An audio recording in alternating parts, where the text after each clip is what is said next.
Okay, as we move around in the Latin dances, I talked about there being a V. My heels and ankles are touching, okay?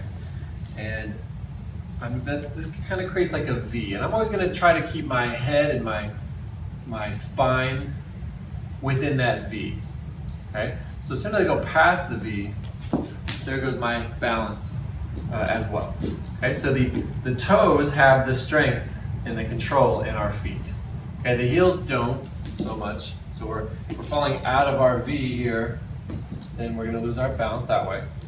You're not going to fall over probably, but it's not going to be as balanced as a position as you could be in. Okay, so every step that you take needs to be able to stay within that V so that you have the control.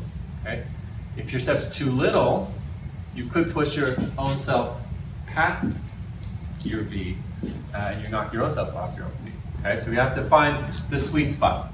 Typically, the general rule for the size of the step is if your foot can point out to the side, or point out in front of you, or point out behind you, that's as big as your step is going to be. So this would be an example of a bad step. So I'm going to reach, and then I'm going to step even farther. Now I'm too far. I didn't get my spine over my foot. When I pick this heel up, I'm not over that foot yet. And now I'm over that foot. As you can see, just where you put the heel down, pick that heel up, that should be the size of the step that you should be taking. So that's how you can kind of measure how big of a step you should take, or if your step's too big or not big enough. Okay?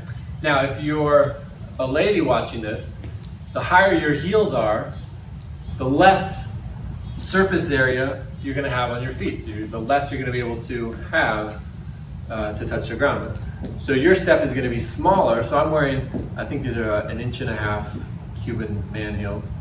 Okay, if I were wearing 2 inches or something, I would have to come in slightly, and so my step would be smaller. So the higher you go on your heels, the step's going to have to shrink down a little bit to maintain your balance, at least at the basic level. So get used to balance first, then you can push the boundaries as you get better and more balanced. Otherwise, you learn all this cool choreography and stuff, but you can't execute it because you're falling over, or you can't dance with your partner because you're trying to turn and you're falling over. So it's better to learn the foundational things first, and then go back through and add the cooler things after you've got a good foundation of movement and balance. Okay? All right, so we've got our little V here. So every time I take a step, I have to reconnect to that V. Otherwise, I could push myself past my own V. So my feet kind of create this, if you can imagine, line coming through here, and this is my V. I've got to stay within that V to keep my balance. As soon as I go out of that V, there goes my balance. Okay? So that's always going to be your V position.